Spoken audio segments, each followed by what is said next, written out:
Some of my favorite memories I was thinking about recently back in the day when I played RuneScape before the evolution of combat and stuff like that were killing frost dragons. Now, if you guys don't know, frost dragons are a creature that was released when the dungeoneering skill came out.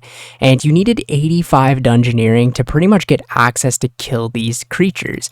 Now, honestly, it was worth it. Tons of people, like I'm talking tons of people, trained dungeoneering and went out of their way to train dungeoneering just to get access to these creatures.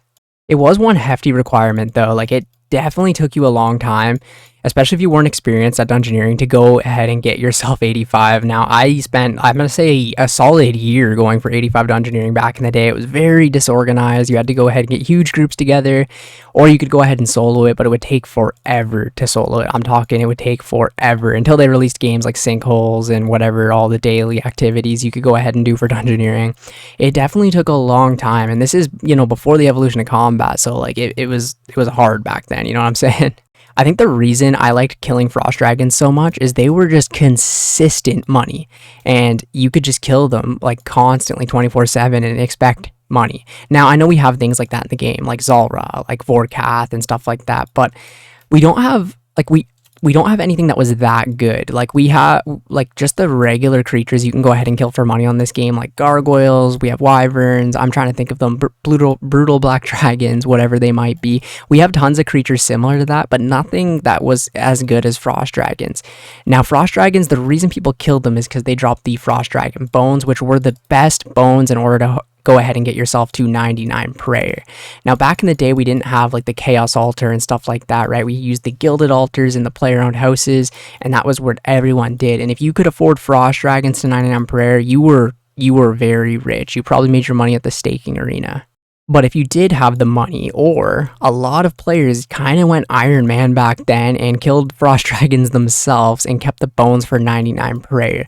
Like, that is a crazy concept to think about before Iron Man mode was ever like a thing, right? The prayer XP from these things were so good that people were just killing the dragons themselves in order to bank themselves 99 prayer. Now, I was weird. I killed frost dragons and then bought regular dragon bones just because I was that cheap.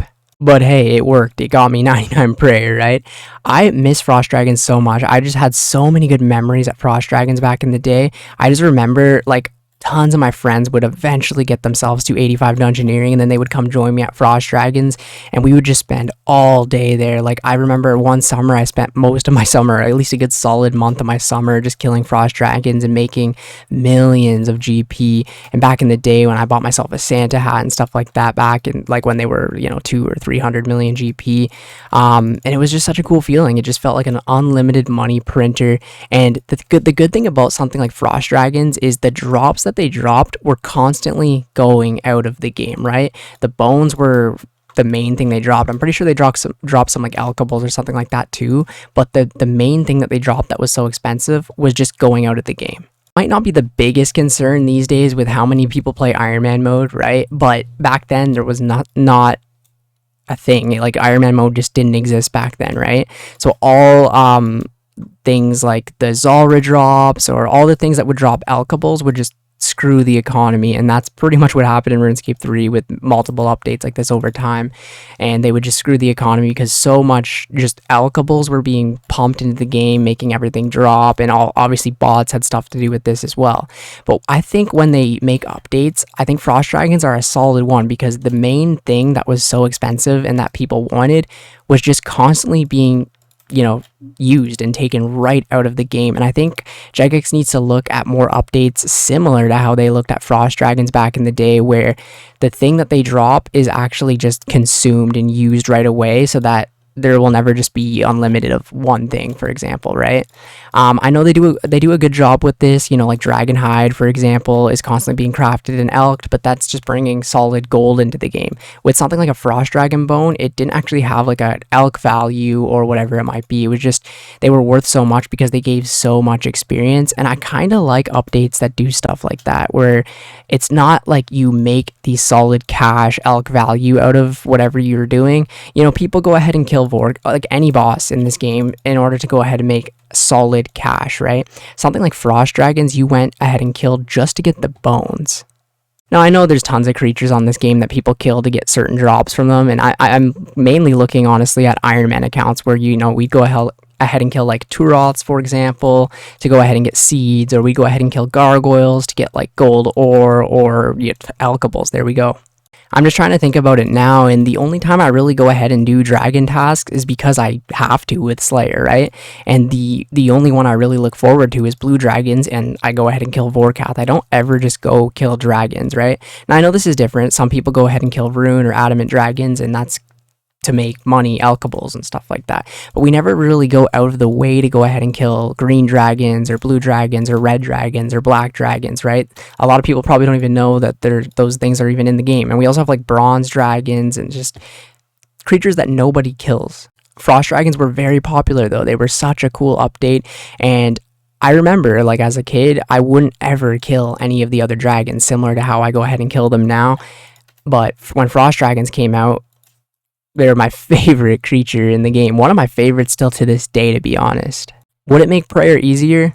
Yes, if you had a ton of money, right? That's the thing. If you had a ton of money, it would make prayer a lot easier. Would it ruin the economy? No, because like I said, all of the bones would just be continuously going out of the game. Now, it would actually kind of, in a way, like be a gold sink in a way, because tons of players would just buy the frost dragon bones and bury them, and it would be honestly a decent update. I think they would have to, like I said, like lock it behind like a huge quest, something similar to like Dragon Slayer 2, where it wouldn't be accessed or accessible to like majority of the players right away, right? Like you'd have to have this massive thing to go ahead and do, because then if anyone could just go ahead and kill them, they wouldn't be worth a lot, right? And everyone would just use that for prayer instead. If they made them too easy to kill or too accessible to kill, right? People would just use only frost dragon bones instead of all the other bones. So they'd have to obviously look into something like that too. But I feel if they made like a huge requirement for it or something like that, it could be a solid update into old school RuneScape. Now, I don't know, honestly. Let me know what you guys think down below. If there's any other creatures that you miss from back in the day, from pre-EOC or even EOC, I'm willing to take that in as well. Let me know down in the comments below. I'd be very interested, and tell me if you miss frost dragons, if you'd want them in old school RuneScape or not, and how you think they should be implemented, if we should get something similar to dungeoneering and have them be in that way, or if they should be locked behind a quest. I think a quest would be really cool to lock them behind, something maybe in the Vorkath storyline or even in the dungeoneering storyline or something like that. Anyways, thank you guys so much for watching the video, and yeah, I'll catch you in the next one. See ya later.